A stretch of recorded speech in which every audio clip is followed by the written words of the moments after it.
to start to understand why knights in the Lord of the Rings world scream Elendil when they jump into fights.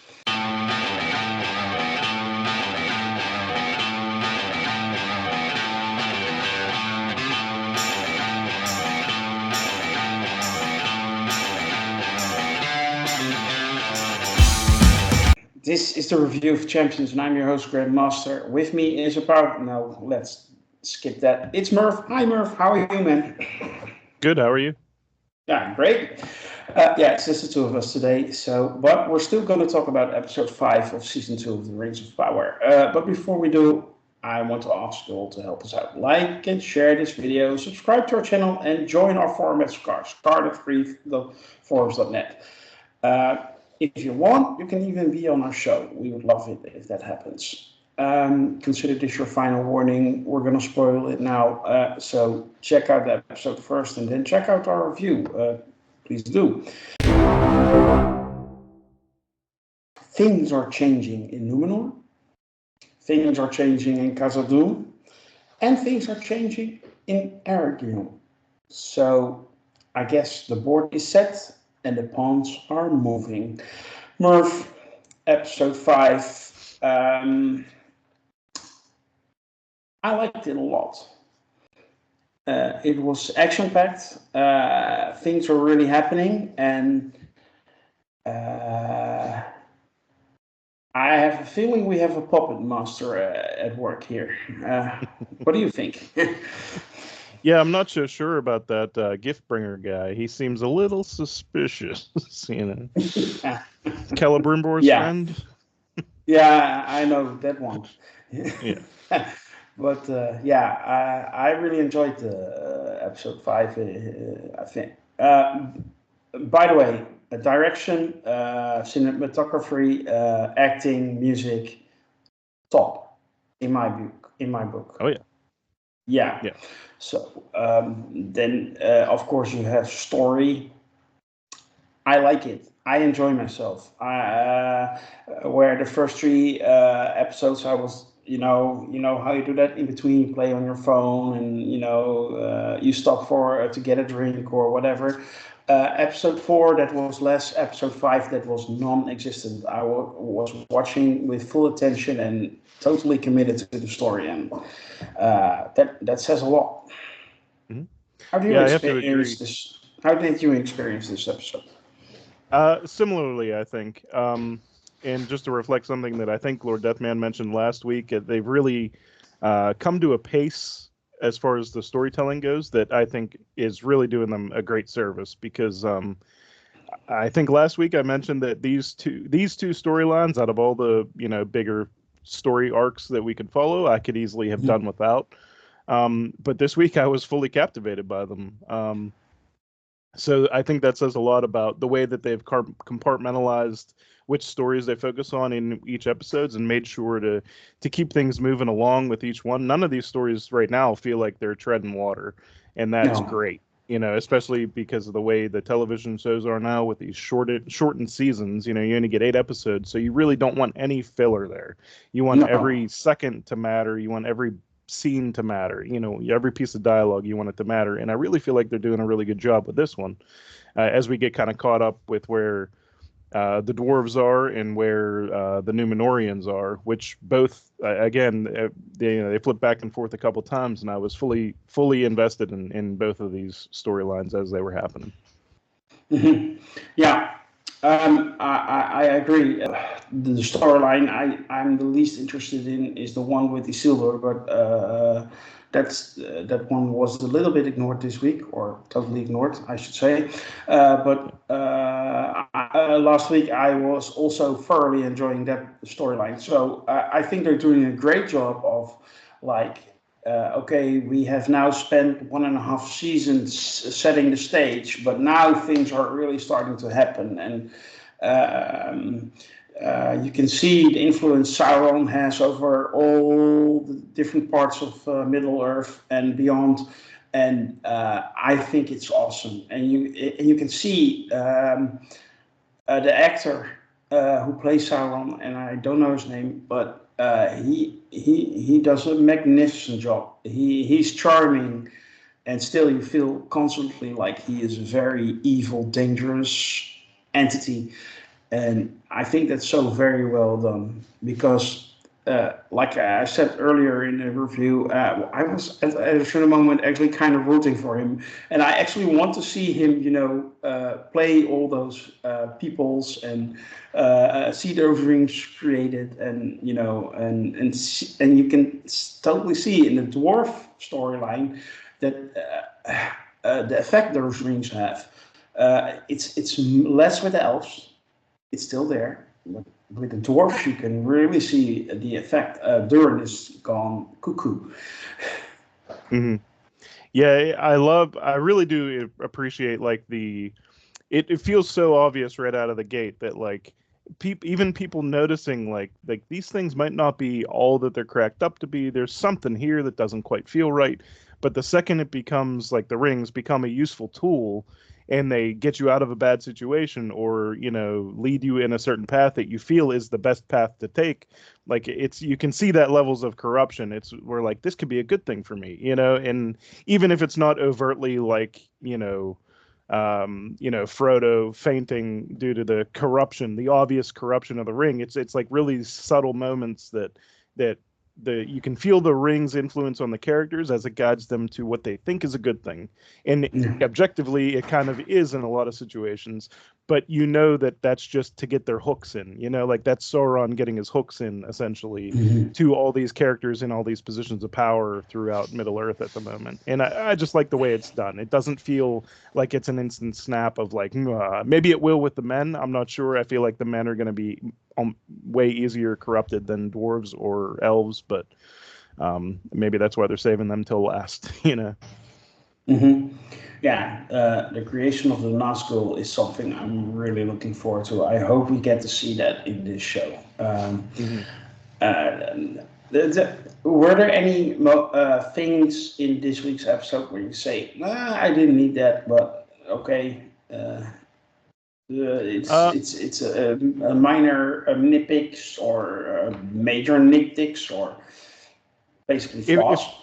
If there is a nitpick, it might even be on me a little bit. I still am really foggy brained on a lot of the Numenorian character names. Just because I've just been paying so little attention to their storyline that whenever they had stuff happening this episode, like I knew which characters were on which side of the fence, but I couldn't tell you anyone's name right now, just pulling out of a hat. But maybe I'm notoriously bad with that. I have really foggy brain whenever it comes to names, even in real life. So let alone my fantasy characters that I've only seen in 6 episodes or whatever. Okay. But yeah.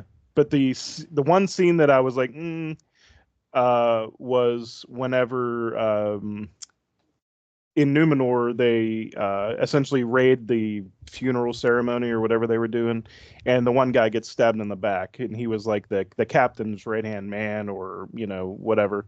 I just thought that was really like red. Like I saw that coming from a mile away the second he threw that sword down, and I just almost wish they would have done something different there.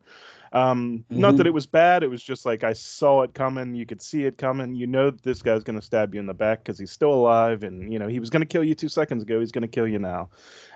So I just wish they would have done something different there, just especially because I was starting to really relate to those characters and like where their story was going. Now maybe that'll be a launching off point to really, really invest myself in like the captain. But yeah, that was the end. Elendil will be the king. Yeah. So he will go to Middle Earth and become the first king of Gondor or whatever it is. Or well, I'm not too familiar with the lore, but I know that much. The son of the king, Isildur. So Elendil, his father, will be king at a moment. How that will come to pass, we will see. I actually liked when he stabbed him through the back. By the way, I hated that guy. I wanted to punch his face. Oh yeah. I definitely wanted to punch his face. I'm not a violent man, but that well acted, by the way, because you get those feelings, but no. But I like the callback because it reminded me of Sam stabbing an orc through the back when Frodo is locked up in the tower, and Sam saves him. Not every backstabbing is the same. Right. They don't all feel the same. And I was right with you. Whenever specifically when he breaks the arm, but whenever he starts getting beat up, it's just like really, it was a really satisfying moment because again, I don't know who that character is or like what his name was, but I know he's like easily hateable right out of the gate, and that's all you really want from that guy. Just make him hateable. Okay, mission accomplished. I still want to see him get pummeled. He got his arm broken. I want to see him get like torn to pieces or something. And I'm sure I'll get my wish at some point, but maybe next episode they listen to me about Tom Bombadil. So maybe they already know what I'm thinking. I actually I didn't have any negative. The only thing I really didn't need in this particular episode, I liked the scene, but I thought it would have been much more suited at the beginning of the next episode, like maybe a little prologue, is the final scene of the episode where Galadriel is released from her cage on the car, and then Adar proposes an alliance because they both hate Sauron. That was to me a little bit redundant. I mean, we had great story development in Eregion, in Khazad-dûm, in Númenor, and then they throw in Galadriel for what? Because she's the main character, she needs to have a scene in every episode. I really didn't need that. It was an interesting scene, but I thought it was a little bit misplaced. So I would say there they made an editing mistake in my book. But if that's the only critique you have, then you're talking about an awesome show. Again, I mean, we have been saying this since the first season, and I think the quality has increased. And yes, there's Discord online, but I'm just enjoying what I'm getting. Yeah, I'm the same boat. I mean, you can go back and watch all the videos. I'm pretty sure we were very fond of the first season as well. And I'm very fond of this season. And like with this season, I really feel like they're hitting strides where the first season was a little bit messier. Like I said, I really like the way that they're focused. They feel real focused in this season so far. Even past the first 3 episodes. First 3 were kind of buffered, getting you back into things, and then the last 2 especially felt real focused. Yeah, and I think what the issue is in the first season, you need to familiarize yourself with a lot of characters, and your focus is on that. And I found myself regularly thinking, "Who is that person? Oh, that's that one." And before you knew it, they were already on the next one. But there were so many great things happening in season 1, and of course it's been 2 years, COVID, actors, writers, strikes. You name it, everything that has been bothering this show. So that they took a while to get us back into things is fine. But now they're just going full in. I'm really enjoying the show, and I see a lot of negative videos because people like to be negative, I guess, because then they get attention. But I don't think it's deserved. I think you should watch things what you get and not what you want or what you think you should have gotten, and be fair to that. And you can still enjoy something even though it's not really correct in your view. It can still be good, if objectively speaking. I mean. Yeah, I pretty much agree, but I'll say nothing's above criticism either. Like if there's legit criticism that anybody has, obviously say it. But like I and you could probably thinking about our like She-Hulks and the Acolyte where you're we're watching stuff and we're actively disliking it, but you were watching it almost to completion. But I remember saying at the end of that, like, if there's a season 2, I don't even know if I'd be up for an Accolade season 2 because I didn't really like the first season.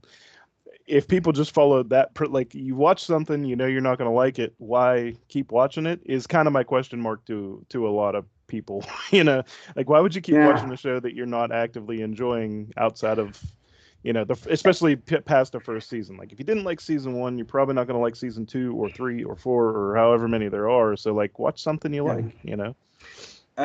The way I see it, everybody has 24 hours in a day, and there's stuff you need to do, like sleeping, eating, working, whatever. So in your spare time, why would you fill your free time with negativity? I agree. I try not to, you know. It makes no sense. As much as possible. Yeah, and of course we have this channel, so if we decide to review a show, we review the show. We're not stopping halfway through because we don't like it. No, we see it through. But if I were watching like something like The Acolyte as pure entertainment for myself, I don't think I would finish it, and I would just let it be. But anyway, that's just my view. And that's certainly not true for the Rings of Power. And I want to urge everybody to just enjoy it for what it is, and forget about what it should be in your eyes, and see what it is. And I think it's great. Yeah, I mean, personally, you know, I've read, like I've probably said this before, but I've read the Lord of the Rings trilogy. I'm not like, I wouldn't call myself like an expert on the lore because there's a lot to digest there. But I've read that trilogy. I've read The Hobbit. I've not read the Silmarillion, and I've not read any of the appendices that this show is based on. But just as like a precursor to Lord of the Rings and The Hobbit and something set in Middle Earth, like, take it for what it is. I don't think it drastically ruins anything about any of the other products that are out there for Lord of the Rings or Tolkien. You know, if you do, that's fine. But I personally, like, I don't like, you know, if they took Gollum and made him something so totally different, like, okay, maybe that ruins everything. But, you know, as of right now, like, none of this seems to violate any respect towards any of the other Lord of the Rings projects or products that I've ever digested. So I'm enjoying it. You know, if you're not, that's fine too. But I just, you know. Yeah, well, of course, you're allowed to don't like it, but don't like it because you really think it's bad for valid reasons and not because of nonsense. Right. But that's just, but enough about that. Yeah. Anything about episode 5 that's really stood out to you, that flashed out, that you absolutely need to say, oh, that was so great? I'll look up his name real quick, but the King Dwarf, I always forget Durin. the actor's name. I meant the actor's name. Yeah, Doran the Third. Peter Mullen. And there's a lot of good acting in this show, but like, I feel like every time he gets a chance to actually speak, I'm just like, this guy is fantastic. He's so good. He draws me right in charismatically. Just watching him, you know, talk about anything or have a conversation with his son or whatever the case may be. I just want to give a shout out to that because as much as I was uninvested necessarily in a lot of the dwarf storyline this season so far, he drew me right back in, you know, from a charismatic standpoint. So that's great. I'll say there one other thing that was kind of not a hiccup, but I wish they would have fleshed it out a little more, is the scene with the prince's wife. Again, I'm terrible with names, but where she sees the thing in the water. I thought that was going to reveal like the thing from the Fellowship of the Ring. Maybe that's living under there, and it's going to move to the lake at some point. Balrog of Morgoth. Yeah. I assumed it was going to be something like that, or not. Well, not the Balrog. I thought it was going to be like the serpent thing that lived in the lake outside that picked up like Merry and Pippin. Oh, that one. You know, outside of that, I just thought it was a solid episode. Let's move on to a rating for this week's episode.